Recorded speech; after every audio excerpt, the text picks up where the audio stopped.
are back once again with the 9th standard chemistry. The last part of the lesson is matter around us pure. So today we are going to see about the physical change and the chemical change. Physical change and the chemical change. This already you all have learned in your previous 8th standard. What is physical change and chemical change? Okay, we see many changes around us. The substances changing into some other substances. Okay, some they change chemically, new substances are formed. Okay, such changes are known as chemical change. Physical change, what are the physical properties of the substances? Physically, how they look, the color, okay, their mass, okay, or the density,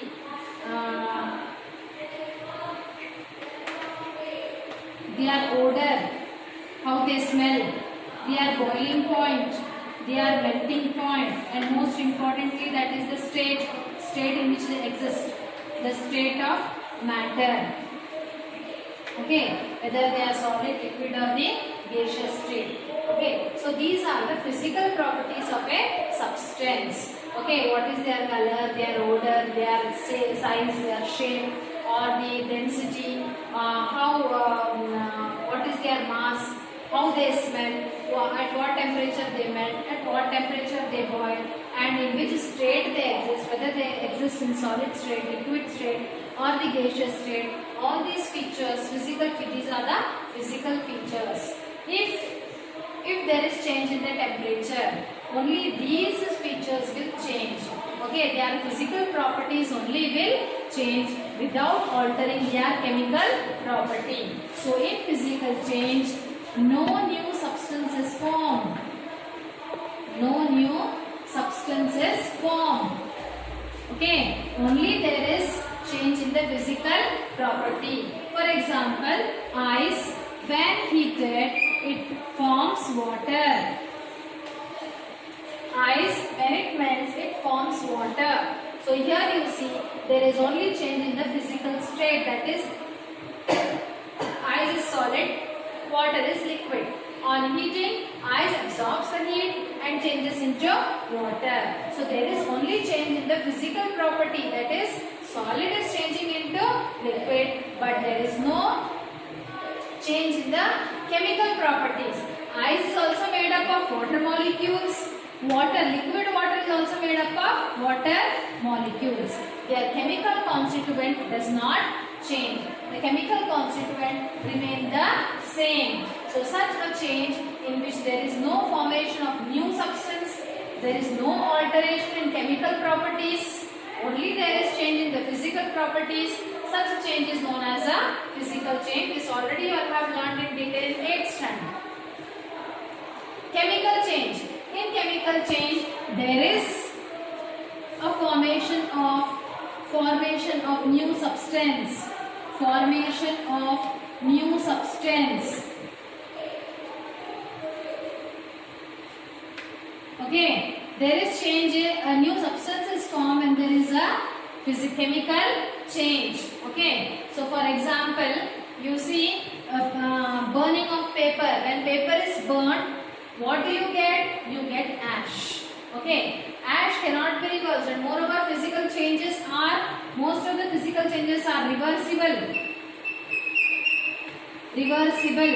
Okay, you get back the original substance. Again, when you freeze water, you get back ice. But most of the chemical changes are irreversible. Once you burn the paper, you will not get back the paper. Okay, the ash what you are getting is the carbon. You will not get back the paper. Okay, once the plant grows, again you cannot make the plant short. Okay, all these are the chemical changes. Digestion of food, respiration in your cells which are going on, that is all chemical changes. Many chemical reactions also you see. For example, magnesium, okay, it burns in air to form magnesium oxide. This is the oxide form of metal. This is metal, this is oxygen. These two are different in their properties. It is a metal, it is a non-metal. Here what you get, you get a metallic oxide. So how the properties are changing here? Okay, so in the chemical change, entirely new substances form with a different property. For example, hydrogen burns in oxygen to form water. Okay, hydrogen is a combustible gas and any substance can burn in the presence of oxygen. So when they join together, they form water. In presence of water, nothing can burn. Water is non-supporter of combustion, whereas oxygen is a supporter of combustion and hydrogen itself is a combustible gas. It catches fire. Oxygen doesn't catch fire. Oxygen supports combustion. Hydrogen is inflammable gas. It catch fire easily. Okay, but when these two gases combine, hydrogen and oxygen, a chemical change takes place, forming the water molecule, which is a non-supporter of combustion. So during a chemical change, you see the product what we get is entirely a new product with a different property than the reactants. The reactants, what the property they are having, in the product we get an entirely different product or the different substance with the new properties. Such a change is known as a chemical change. Most of the chemical reactions, and they are mostly irreversible. Some reactions are reversible. Okay, so that is the difference between physical change and the chemical change. Now coming back to the pure substances, already I said what are pure substances in the beginning of the lesson only. Scientifically, how we say the substances are pure. Okay, scientifically the scientists have defined the pure substances as those substances which are made up of the same constituent. Okay, the same constituent. For example, oxygen gas. Oxygen gas is a pure substance because it is made up of only oxygen molecules. It is made up of only oxygen molecules, no other atoms in that. Only same kind of substance is there, same kind of atoms are there. Okay, same kind of molecules are there. So pure substances are those substances which are made up of same kind of molecules or same kind of atoms also you can say, or same kind of compounds also you can say. So pure substances can be broadly classified as elements and compounds. Okay, elements and compounds are also pure substances. Okay, elements and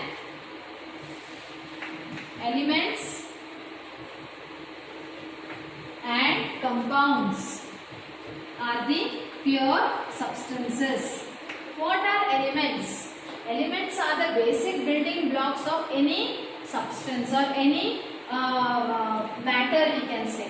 For example, what you see, any compound you say, any compound, for example CO2, it is a compound. It is made up of what? It is made up of atoms. What it is made up of atoms? Two different kinds of atoms are there.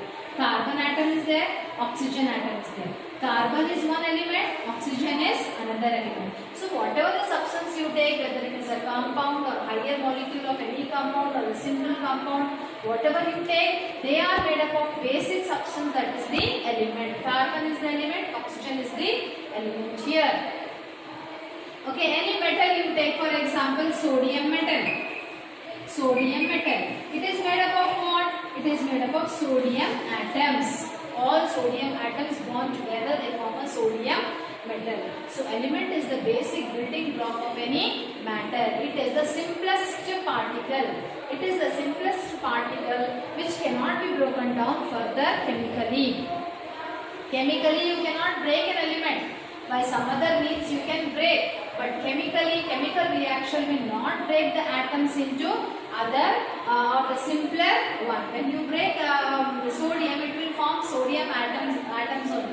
Okay, so you cannot break a element. It is the simplest one which cannot be broken by only chemical reactions. Okay, so elements are the pure substances. Okay, they are the building blocks of the matter or any kind of substance. Elements, basically elements are divided into three types: metals, non-metals and metalloids. Metals, non-metals and metalloids. You know many examples of metals: gold, iron, silver, copper, aluminium, zinc, magnesium. Okay, all these are the metals. Non-metals you usually see which are gaseous in nature. Some of the elements are gases like oxygen, hydrogen, nitrogen. Some are liquid like chlorine, bromine, iodine. Okay, metalloids are those substances which have some properties of metals and some properties of non-metals. They are intermediate elements having both properties of metals and non-metals, that is silicon, germanium, arsenic. All these are the non-metals. Okay, physical properties they show of non-metals, and some of the physical properties like they conduct electricity and all, they show like metals. Okay, they are example you see metals: iron, copper, gold, silver, which is a metal which is liquid in state at room temperature, mercury, Hg. Okay, so these are the metals. What are the properties of metals? This also you all have learnt in your previous class. The general properties of metals. Okay, they are usually solid, they are hard, they are sonorous. Sonorous means what? They produce sound when they are beaten. Okay, they are malleable and ductile. Malleable and ductile means what? They can be drawn into sheets. Okay, you can make metal sheets. That property is known as malleability. Ductility. Metals are ductile. Metals can be made into wires. Copper wire, you can see aluminium wire, silver wire. All this property is known as what? Ductility. You can make wires out of metals. That property is known as ductility. You can make sheets of metal like aluminium sheet, zinc foil, aluminium foil, copper foil, okay, gold foil, silver foil you can make. Okay, sheets you can make. That property is known as malleability. They are sonorous, they have high melting and boiling point, and they are good conductors of electricity. They can allow electricity to pass through them. Okay, so such are the properties of metals. Non-metals, what are the properties? Example you give non-metals: hydrogen, chlorine, bromine, iodine, oxygen, then what is sulfur, phosphorus, nitrogen. All these are the non-metals. Okay, they are usually liquids or gases at room temperature. Okay, and a few of them are solids also, like sulfur, phosphorus are solid. Chlorine, bromine, iodine, fluorine, all these are liquid. Hydrogen, oxygen, nitrogen, all these are what? They are the gases. Okay, some are gases, some are liquid, some are solids. Only few are solids. What is their property? They are non-sonorous, they are non-malleable, non-ductile. Okay, they are non-malleable and non-ductile. They do not conduct electricity. Their melting and boiling point is low. Okay, so that is the properties of non-metals. This and all you have learned. Metalloids: germanium, arsenic, silicon. Okay, so these are the metalloids. They behave. Their properties are intermediate between the metals and the non-metals. Some of the physical properties like boiling point or the physical state, their color, texture and all may resemble the non-metals. Some of the physical properties like conducting electricity, okay, electricity and all, or the malleability and all resemble the metals. So some of the properties of metalloids are resembling metals and some resemble the non-metal, and they are placed separately as metalloids, showing both the properties of metals and non-metals. Silicon, arsenic, germanium, all these are the metalloids. What do you mean by compounds? Compounds are also the pure substances with a uniform proposition. Okay. Compounds are the substances which are formed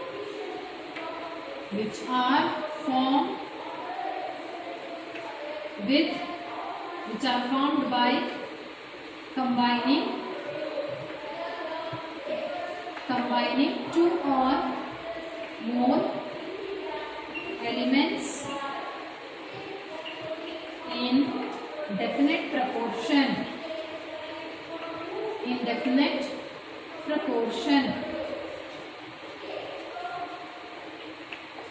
So compounds are formed by combining two or more elements. Two or more elements chemically combine. Okay, they chemically combine together and they form a compound. How is their combination of the two elements? In a definite proportion. For example, water is an element, is a compound. Why you say it is a compound? Because it has two different elements. Hydrogen is one element, oxygen is one element. In what proportion they are compound? They are they are combined. Hydrogen, how many atoms? How many atoms of hydrogen? 2 atoms of hydrogen. How many atoms of oxygen? 1 atom of oxygen. So what is the proportion? 2:1.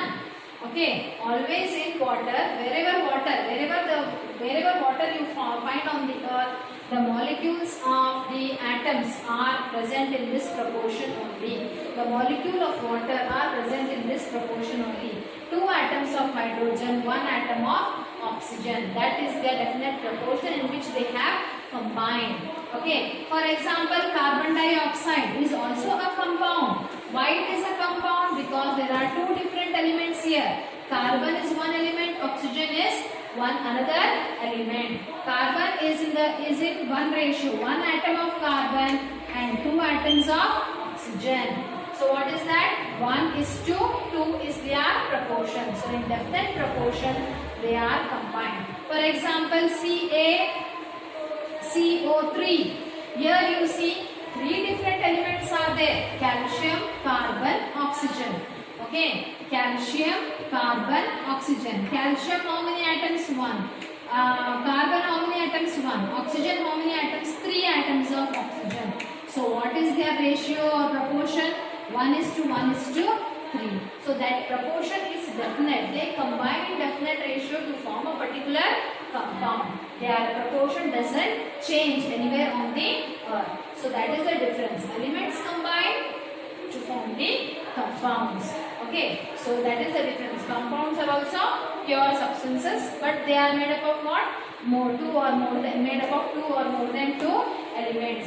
But elements are made up of single, only one kind of atoms. Compounds are made up of 2 or more kinds of atoms. Okay, so that was the end of the lesson.